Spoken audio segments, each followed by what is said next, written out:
on va vous présenter notre travail sur le doc de la laiterie. Donc on commencera par la partie études et stratégie et enfin la partie opérationnelle. Donc nous avons établi une stratégie d'entreprise, une stratégie marketing et de communication. Donc la stratégie d'entreprise, nous avons décidé de préciser l'activité de l'entreprise dans les matelas haut de gamme. Aujourd'hui, l'activité de l'entreprise est plus sur les matelas en général et nous voulons préciser sur un marché un peu plus haut de gamme. La stratégie marketing, c'est axer la valeur ajoutée sur la qualité des produits et des conseils plutôt que sur le prix, contrairement aux concurrents, donc ça nous permet de démarquer. Et la stratégie de communication, offrir aux clients un service de conseil axé sur la qualité des produits et le bien-être qu'ils apporteront. On a vu dans les documents que l'achat est le plus souvent abouti après les conseils en magasin.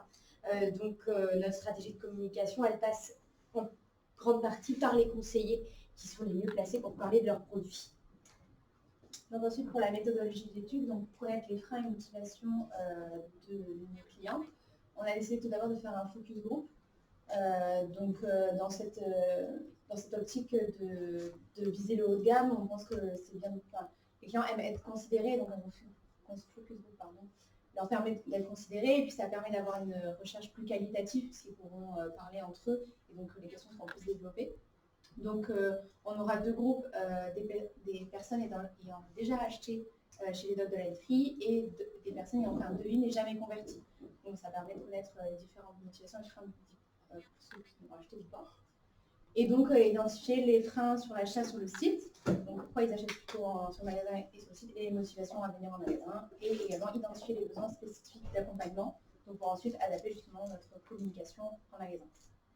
Et ensuite un sondage par email suite à l'achat en magasin, donc pour compléter et pour avoir des réponses plus larges et un plus grand panel de réponses. Ensuite, on a fait des recherches pour savoir un petit peu notre positionnement par rapport aux différentes marques. Donc on peut voir que Butex, c'est une marque qui se positionne avec une bonne qualité mais moyenne, avec un prix également moyen. Donc elle propose des matelas entre 200 et 700 €. Ensuite, on a Epeda, donc avec une qualité meilleure, si je peux dire, un prix légèrement plus élevé et propose des produits entre 300 et 1000 €. Ensuite, on a Melenos, qui propose des produits entre 600 et 1500 €, donc avec une qualité un peu plus qualitative. Et ensuite, Tempur, qui propose des matelas entre 1500 et 2500 €, donc là, on entre sur une qualité plus haut de gamme et un prix beaucoup plus élevé. Et ensuite, pour terminer, on a Simons avec des matelas entre 400 et 3000 €, donc là, on a une qualité haut de gamme, presque de luxe, si je peux dire, et un prix très très élevé. Donc au niveau de l'analyse des médias, donc je ne vais pas rentrer dans le détail des calculs. Non, juste le GRP. Donc on a différencié en 3 étapes, affinité, puissance et économie. Et de ce qui en découle, c'est qu'au niveau de la couverture, le plan 2 est plus optimal. Donc le plan 2 comprend 2 parutions d'un bonheur litré une semaine sur la chaîne du sommeil. Et qu'au niveau donc, de la duplication 15%, voilà les calculs, donc ça représente pour nous 930 personnes. Et le GRP il est où? Le GRP on l'a pas fait parce qu'on tout ça. Ah d'accord. Je sais que c'est le taux de pénétration fois le taux de parution. J'ai su, mais après on n'a pas étudié, ça ne me dit rien, mais c'est pas grave. Ok, alors je vais juste relever. 8006 et 15002. Ok, merci. Voilà. Et au niveau de la communication SIA, donc voilà, on a fait le détail des calculs avec notre stratégie, donc calcul de la marge taxe par client, par panier, calcul du CPA, le nombre de conversions. Et ce qui en découle, c'est que voilà, donc le calcul du nombre de clics pour atteindre les 1157 conversions. Donc il faut 50 000 clics pour obtenir les 1157 conversions. Et que même si l'objectif des 10 520 n'est pas atteint, avec seulement 10% d'objectif, nous assurons une rentabilité grâce au canal SIA. C'est l'analyse qu'on a fait. Dans les petits trucs de calcul qui vont pas. Ok. Passer à la suite, c'est pas de problème. Alors, concernant l'audit du site marchand, donc l'analyse de performance du site internet, au niveau de la totalité des visites clients, on a 0,05% des gens qui s'inscrivent, dont 0,4% des gens qui achètent. Les visites en moyenne sont de 87% de personnes qui viennent et qui repartent, et les nouveaux arrivants sont de 12%. On a un temps de 2 minutes 44 de visite en moyenne par client, avec un taux de rebond de 43%. Le nombre de sessions par client sont à peu près de une session ouverte, avec des visites donc organiques, c'est à partir de mots-clés sur le site internet de 78% et avec le nom seulement de 18%. Avec le nom, c'est quoi? Le nom, c'est-à-dire que quand on tape le nom directement de l'entreprise, on arrive directement sur le Ah site oui, internet. vous avez pas, d'accord. Direct en Ouais, fait. en référal. Voilà, directement, dès qu'on tape. Oui, ou pas. Ou quand on répond à un mail. Quand on tape sur internet, tout simplement le nom de l'entreprise, on arrive directement sur le site. Et les 8% des personnes qui le font. Voilà.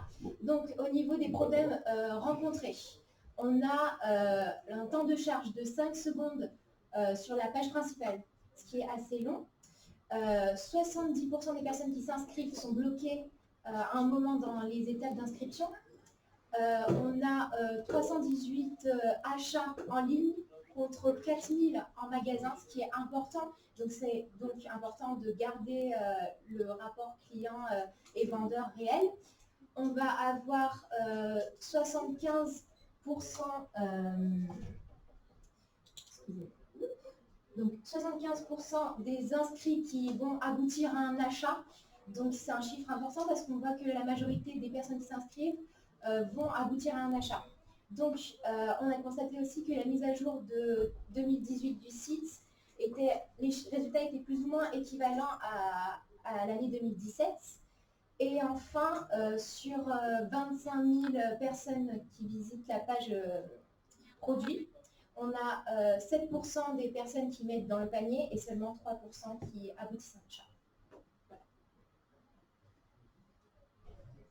Alors pour la partie opérationnelle, donc on va vous présenter ce qu'on a imaginé. Donc l'organisation d'un événement avec, que Marco vous expliquera après, avec la réalisation d'une vidéo promotionnelle. Et donc on va vous montrer avant tout la vidéo. Donc la vidéo dans le but de promouvoir cet événement à vous.